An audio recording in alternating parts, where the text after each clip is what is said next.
Salut les rôlistes, nous sommes le 17 août 2023 et voici une nouvelle journée pour un RPGED. La question à laquelle nous allons répondre aujourd'hui, c'est la 17e. Et donc c'est The Funniest Game You've Played que nous avons traduit avec humilité par le jeu ou la partie la plus drôle à laquelle on a pu jouer.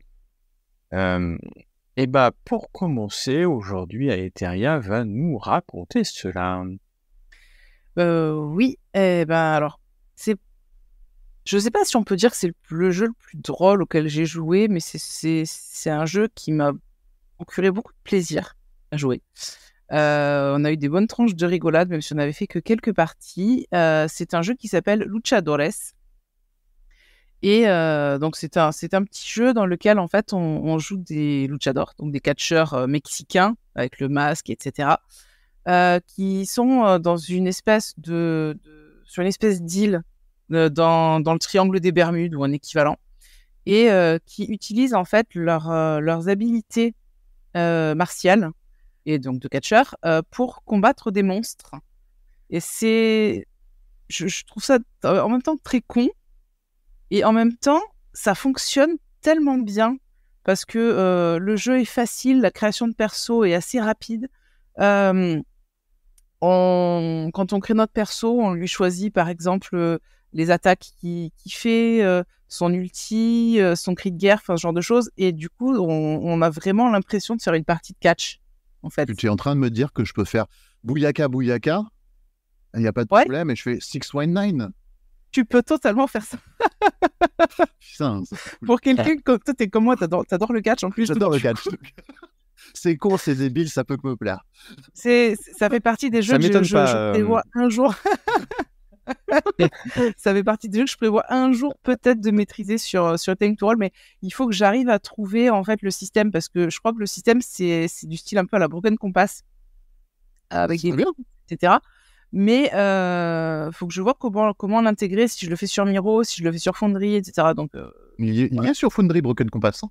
Oui, je sais, mais je sais pas comment bidouiller le truc pour mettre un skin différent sur. Bref, voilà, je fais un appel si jamais il y a des gens qui savent bidouiller un peu tout ça et qui veulent me filer un coup de main.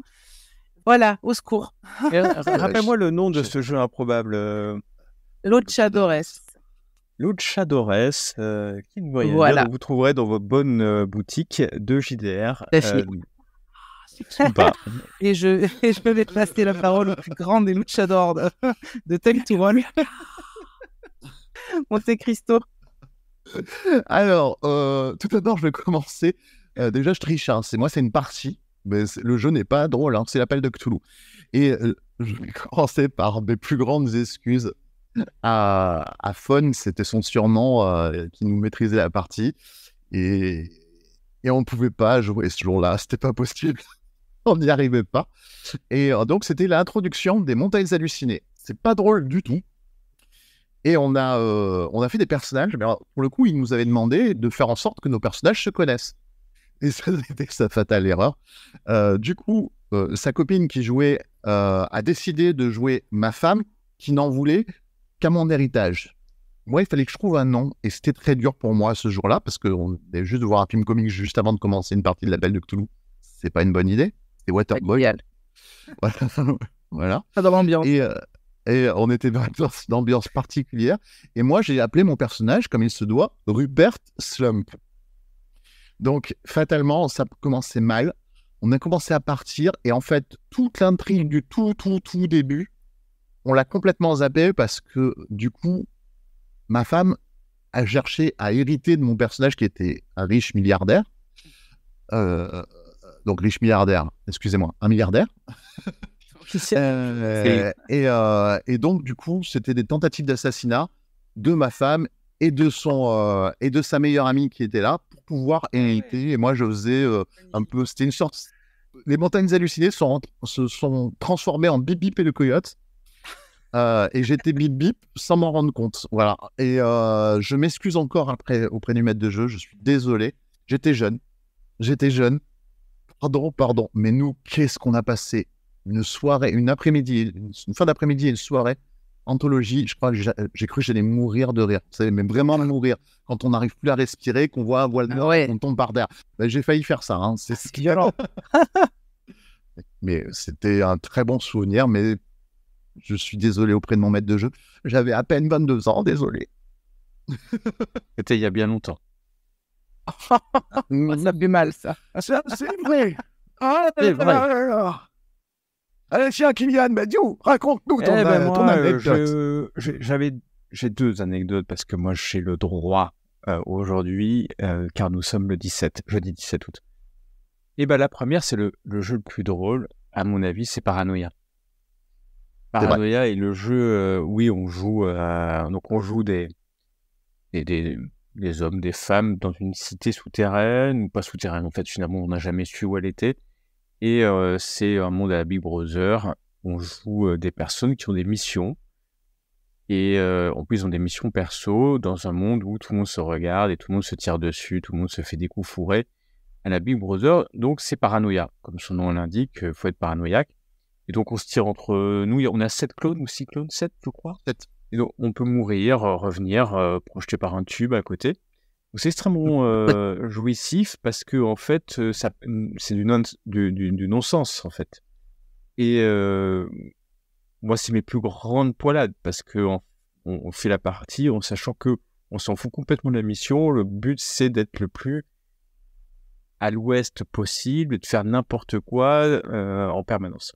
C'est très difficile pour le MJ parce que tout ça, ça a pas de sens du tout. Et par contre, si on veut se détendre, sans se prendre la tête, il faut y aller prendre ça avec beaucoup de recul. Hein. C'est pas un jeu qu'il faut jouer au pied de la lettre. C'est vraiment un jeu extrêmement drôle. Et oui. Mais le maître de jeu l'a bien cherché aussi, hein, quand même. Voilà. Donc, celui qui veut faire une campagne à Paranoia, il peut se pas lever de possible. bonheur, parce que ça va vite se pourrir, mais c'est jouable. Et puis, les parties les plus drôles, j'en ai eu beaucoup, mais la partie de jeu, on va dire, me permet de prendre 30 secondes, c'est une partie de Bloodlust. Alors, je sais pas si vous connaissez ce jeu d'anthologie des années 90. Et je vois comment ça peut devenir drôle. Voilà, Le où nom on me dit joue, quelque chose, mais jamais testé. voilà, Bloodlust. On joue des armes dieux, des épées, des armes dieux qui prennent possession d'un corps. Donc, on joue à la fois le corps et puis l'épée, ou l'arme, on va dire. Et puis, l'arme va manipuler un peu le corps. Non, c'est les porteurs. On joue les porteurs et Ouais, et l'arme. l'arme est très prégnante sur le porteur. Et puis, en fait, on peut changer finalement de porteur. Et donc, on rappelle juste que le MJ a dû arrêter.